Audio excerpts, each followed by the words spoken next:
Alrighty, we're back at it again.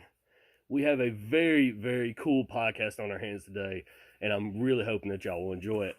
So today I have Jonathan Smith, and he started is it a nonprofit? Yeah, nonprofit. It's a nonprofit, and what's exactly the name of it so everybody can get it correct?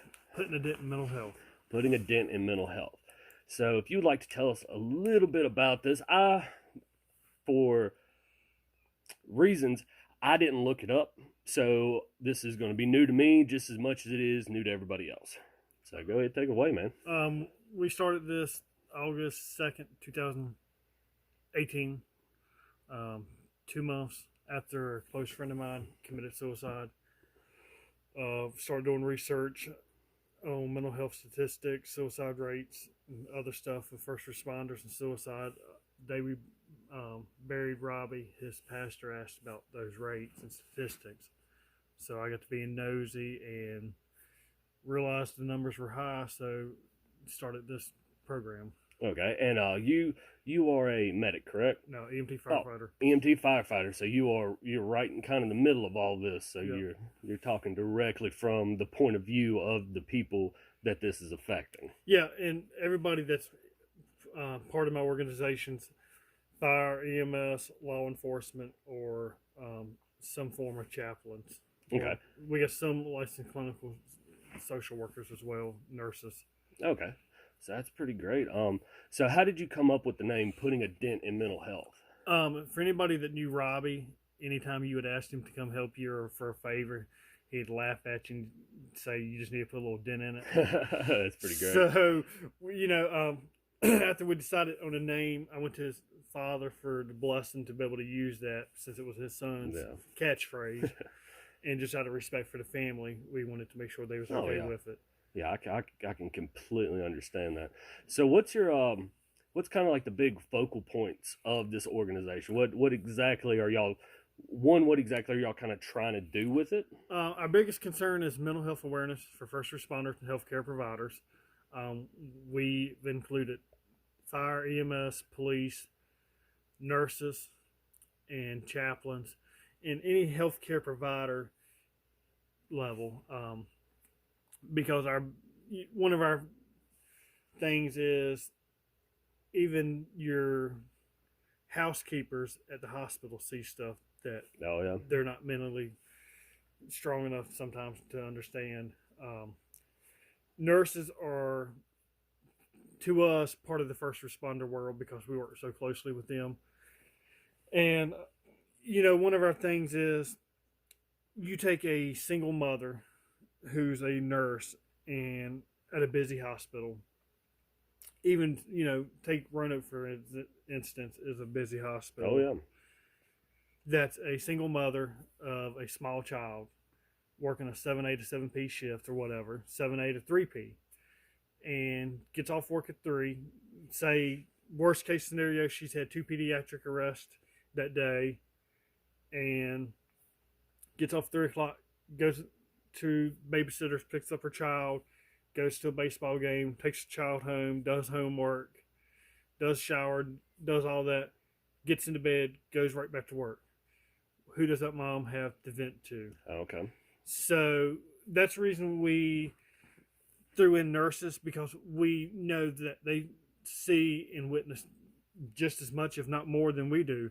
Yeah, and I mean, like you said too, y'all work pretty much hand in hand with them, and I'm not trying to speak out of terms. I've never been a firefighter. I've never been an EMT. I'm not a nurse, but I can completely see how mentally exhausting those can be.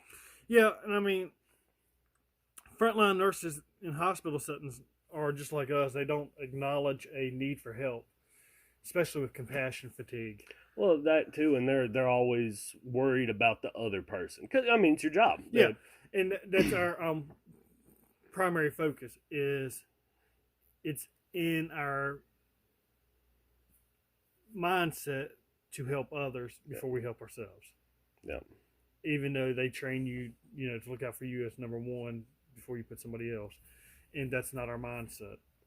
I've been doing this 19 and a half years, and you hardly ever find somebody that puts themselves in front of somebody else when it comes to help. Yeah, and it's really cool that this kind of out of a bad, I don't want to say a scenario, but a sad place that something like this can be born out of. Like you said, your friend passing kind of sparked this idea to where maybe maybe y'all can help the next guy in line. Yeah, and when I went to Robbie's daddy and talked to him, it was, kind of took him off guard for a minute. And when he gave me the blessing, he's like, if you can help one other person, Yeah. he said, you've done something. Yeah, and I mean, and as much as the first responders do for everybody else, we kind of need to, and I'm just talking normal people, we need to show our support back to them too. So, you got any other type of information you want to throw out here for people? And one of our big focuses is the stigma. Okay. As a child growing up, who are your heroes? Yeah. Your police officers, your firefighters, your EMS personnel, your nurses. Yeah.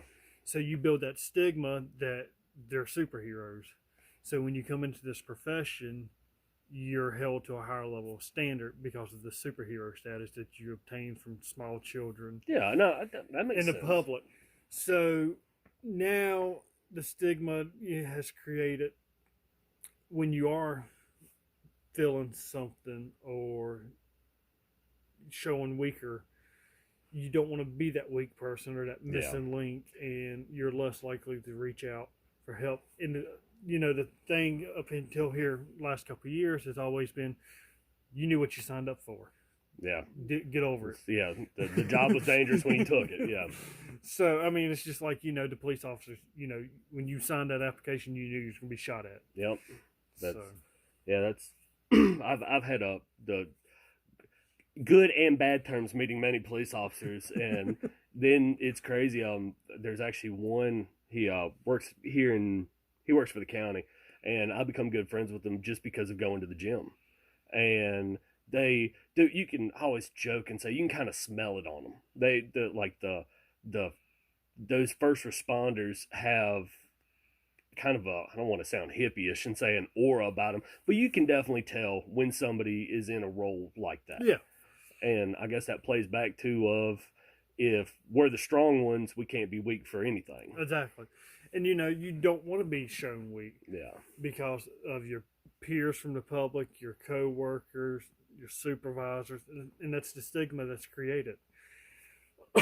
And we've even Chicago Fire last year did a episode with one of their actors, and he was troubled by some stuff, and he went to the ER in the episode, and he's like, was diagnosed with PTSD.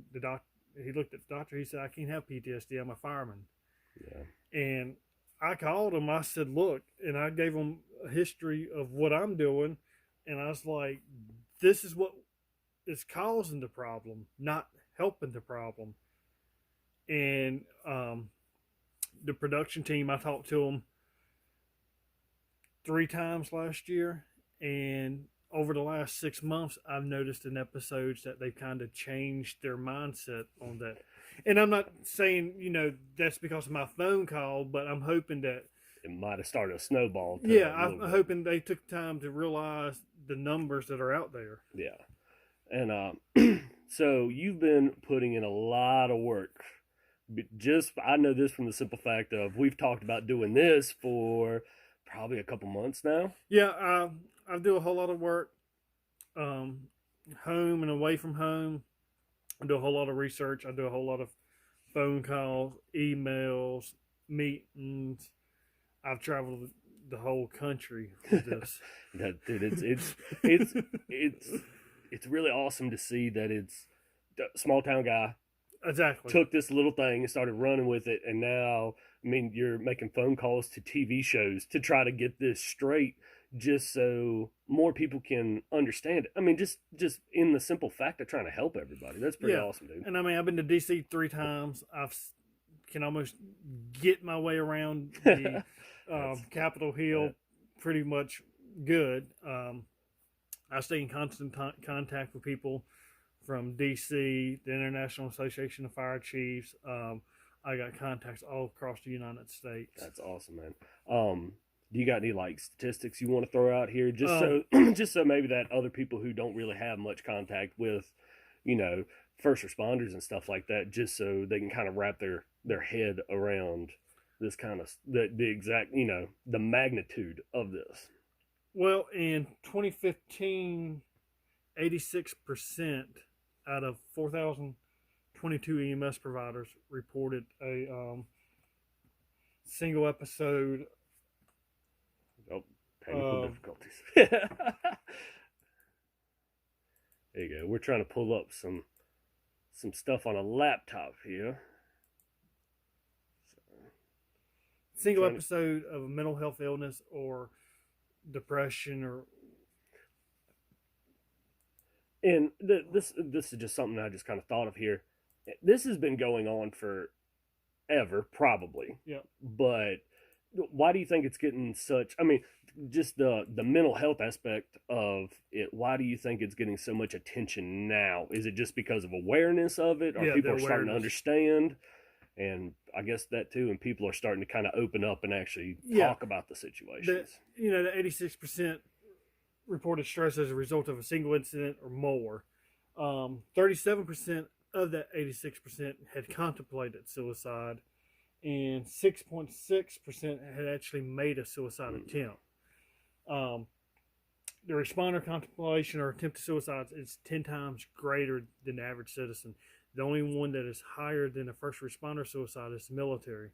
But if you take the number of the military versus the numbers of first responders, it's no comparison. It's like apples and oranges. Yeah. It's military is a whole lot bigger than the first responders. Oh yeah. So can you really compare them numbers? I don't personally think so, but some people say you can. Well, and is there a need to compare them? It's not, it's not a good thing that is happening. No, so, and I mean, as January 29th, what was that? 5 days ago? There's already been 17 law enforcement suicides this year. Is that nationwide? Yes, that's just this year. And we're literally 1 month in. That was before the first month was up. That's crazy. In 2019, there was 113 firefighter suicides and only 58 line of duty deaths. That's mind blowing. It's amazing that the numbers. I mean, and it's such a sad thing because to be in that kind of profession, to say, hey, I want to do this. One, it takes a certain person to do it, because me, I can't. I wouldn't feel comfortable doing it. It's not my gig. And then it's crazy to think that they're under so much stress that that's their only way out. It's a very sad thing to think of. Yeah, and that's where the stigma comes in. Yeah. Because that's what the mentality is. Man, that's crazy.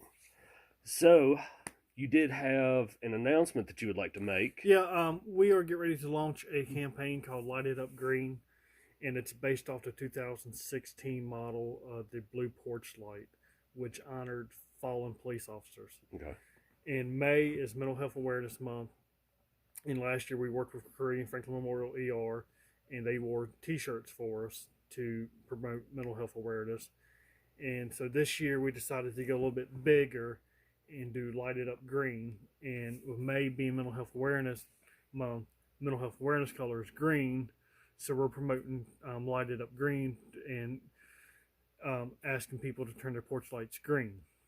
Okay. And we got some big partners on board from all over the nation, including 5 states. Here locally, we got Flora Funeral Home, Virginia Office Supply, Carilion Franklin Memorial Hospital again. They've been a big, huge supporter for us, from anything from wearing T-shirts to conference rooms to anything and everything we could ask for. Franklin County Public Safety is on board. Franklin County Sheriff's Office is on board. Rocky Mountain Town Police is on board. That's just some of the local people. Nationally, we got Woodman Life on board. Okay. they're real big helping first responders. That's awesome. We got a couple local restaurants on board, but we're excited to say, we got the Ohio State University Wexner Medical Center on board. Great Lakes Security out of Michigan, Ann Arbor, Michigan, has joined forces with us. Travis and Ashton are the administrators of that team, and they're both prior military, prior law enforcement. So this is really good for me to be able to bring them on board. Yeah. I've known Travis for the last 10 or 12 years, so to be able to partner up with him is amazing. Morris Consulting out of Asheville, North Carolina, who, for those that don't know, has teamed up with me to do some mental health first aid classes coming up. Sweet. Save the Necks out of Southwestern Virginia the founder of that group is a state trooper for Virginia. So he's on board. Code One Wellness out of Kansas City, Missouri is on board. Trilogy is a medical first responder training organization out of Zephyr Hills, Florida, is on board as well. So you lit quite a few fires. And that's just the ones that have already responded. I've still got some responses coming in. I talked to a guy that I met through Carillion, go figure, who works for Haiti Rescue. He's an air flight medic for Haiti Rescue, and he's actually taking this back to his organization to see if they'll jump on board. And I mean, that's crazy, man. And I mean, how simple is it for it's how many people does it take screwing a light bulb? It goes back to that. Yeah, and I mean, we have some available for donations or free, but we're not pushing the fact that you have to get it from us.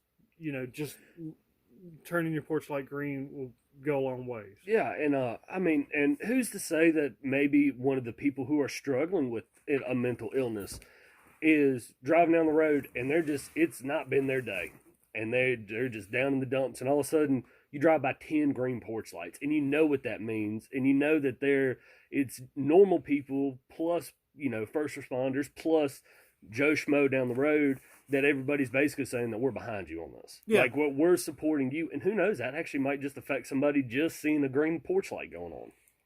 Yeah, I mean, there's programs out there to help. Franklin County Public Safety has a chaplain team that's available 24/7. You got the mental health crisis hotline as well. You got the new numbers to text now for mental health help. That's cool.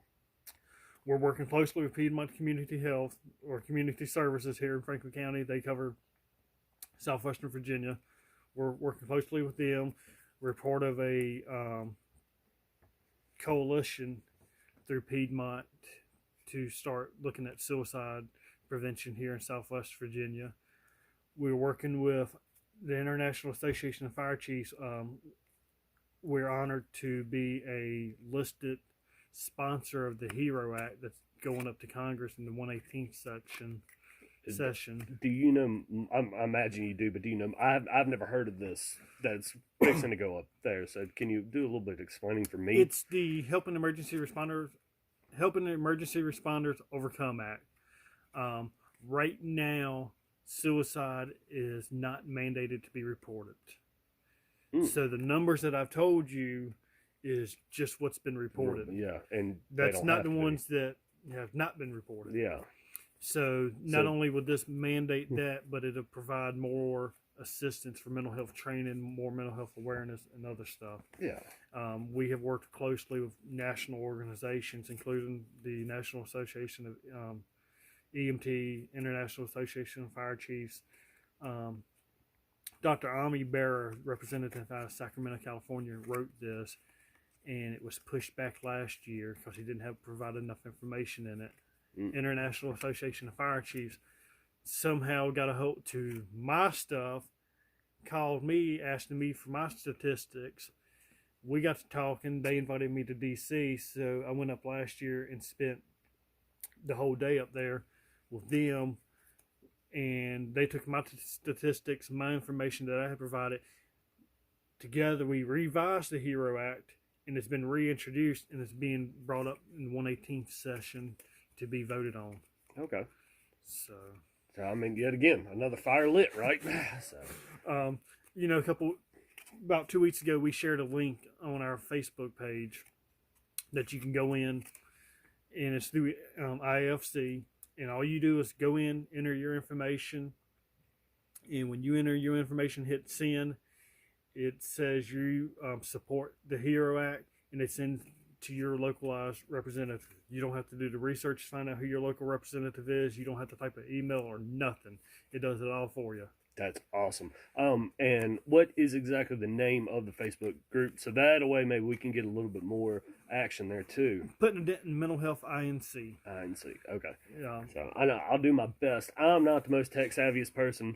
I probably should have thought about this before I started a podcast, but I'm learning on the fly right now. So I will do my best to try to drop some links in there. So that way, I can send them to you. Awesome. That way we can just click. Everybody goes there. We can try to hit y'all up a little bit more support on there too. Yeah, you can find us on Google, where we have a website, and heaven forbid I can't remember that name right now. We got a website. We're listed under Google. Google has listed us. We have Facebook. We have Instagram. So we're all over. Cool. That's great. I mean, and social media it's a double-edged sword, but if you can use it correctly, it can be a big help with just the network in general off of it. And so maybe we can try to push some more people that way. And I imagine that we can just message you on one of those if we need to get in touch about either making a donation or getting a light or getting one of these green lights. You actually brought me a couple of, which I'm super pumped about. Can't wait to throw them in and try to show a little support out here for y'all guys. Yeah, and our email is easy. Just dentmentalhealth@gmail.com. Oh, yeah. So we made it easy. That way, it's easy enough to remember. Yeah, if you remember the name. Short, sweet, to the point. And you said that the light bulbs are going up for donations? Donations, if you want to. We're not pushing for donations. If you want one, we have them available. Green light bulbs are hard to find. Yeah. It's he was explaining that a little bit earlier, that he was having to scour just about everywhere on green light bulbs, and definitely had some more support going on behind that. But man, I feel like people need to help people more. It's as simple as that. Like, we're all here for a very short amount of time, and the faster that we can just all work together on even something, this is a huge thing. But I mean, if we could just help each other and be there for each other and stop being jerks to everybody. I mean, it's a great thing to see this kind of almost explosion that you've kind of created here. Yeah, and we're going to create an event page on Facebook for people as well with this. That way they can share the event everywhere. Actually, I spent a week in Seattle back in September getting an instructor for mental health first aid. And while out there, I met a couple eating supper one night. They was from England. And they have stayed in touch with me because they read about my organization after I talked to them about it and emailed me. And they've stayed in touch. So I've actually emailed them, waiting on an email back, of course. But I'm hoping they get that email and get the word out as well. Take us across the pond. That'd be great. Do you have any hashtags that you're going to put on there? Because like you said, you have a social media, so it'd be kind of cool to see maybe people taking pictures of the green light and hashtagging something. That way you can kind of go on there. Yeah, we can do a hashtag light it up green. There you go. Make it simple, easy to find. And that way everybody can take pictures, and then you can have a whole collection of them on social media trying to we might even turn Facebook green. Who knows, guys? Yeah, and I mean, there's ways to do that. I'm like you. I'm still learning the whole tech savvy world. So, but we started this Facebook page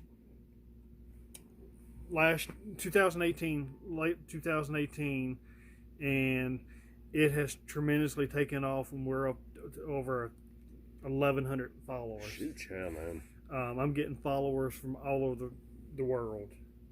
Yeah, like I said, I'll be more than happy to drop with my little group of people I got following along this podcast. I'll definitely put y'all in there. Maybe you said you got over 1,100. Maybe we can shoot for the moon, see if we can.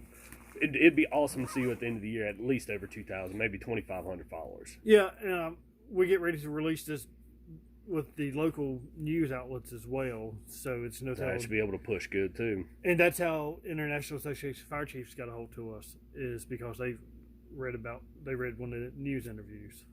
Man, that's awesome. Like this is exciting stuff. And like I said, at the end of the day, it's people helping people, man. That's to me, that's the coolest thing, is that you just had this little idea out of a very bad spot that I'm sure you were in, because it was we've all lost friends. That is not a fun feeling, but now it's expanded to maybe the next guy doesn't have to lose his friend in this way. Yeah, and it's what Robbie was here to help people. Robbie did fire and EMS for 13 plus years, so it was Robbie's nature to help people.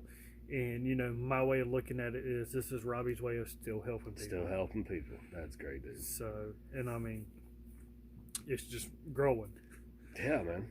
Shoot. So, yeah. Oh, is there anything else that you'd like to try to push? Nothing extra crazy. Well, I'm super excited. I'm going to see what we can do to try to help you out. I really like your ideas. I like where this is going, and I'm going to try to be the little old me and see what else I can do to try to help. And I'm excited. I said, let's turn May green. Yeah, that's what we're aiming for. Awesome. So, and we're not pushing the fact that you have to wait till May. If people want to go ahead and get an early start, we'll see how long it goes. Exactly.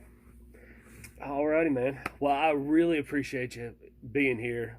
We're going to attempt my hardest to try to figure out this whole Facebook thing and YouTube and whatever. Just try to get some links in here. If people need to contact you more, you said you got Facebook, you got Instagram, and all that. So that way other people can get in touch with you, see if we can't get some of these lights spread. Yeah, and the easiest way is just to Google us. Google. Our Facebook is one of the top Google searches for putting a dent in mental health. Awesome. So That's exciting. You should see a smile on this kid's face right now. But when I go up to DC, it's just a truly unique feeling. Coming from a small town like this, up there with these big senators dogs. and representatives for Congress, and it's just you go in there and sit down and you're talking to these people, and that's what touches them the most. They're like, you're here because it's in your heart. You're not here just because it's your job, or you're not a lobbyist. You're actually here because this is what your heart is pushing for. So, and that goes a long ways. Definitely, man. Definitely. So, all right, man. Well, I think we're going to wrap it up right here. It's been great talking to you. It's been great learning about this, and we're going to see what we can do to help you out, man. Appreciate it. Ain't no problem. We'll holler at y'all later.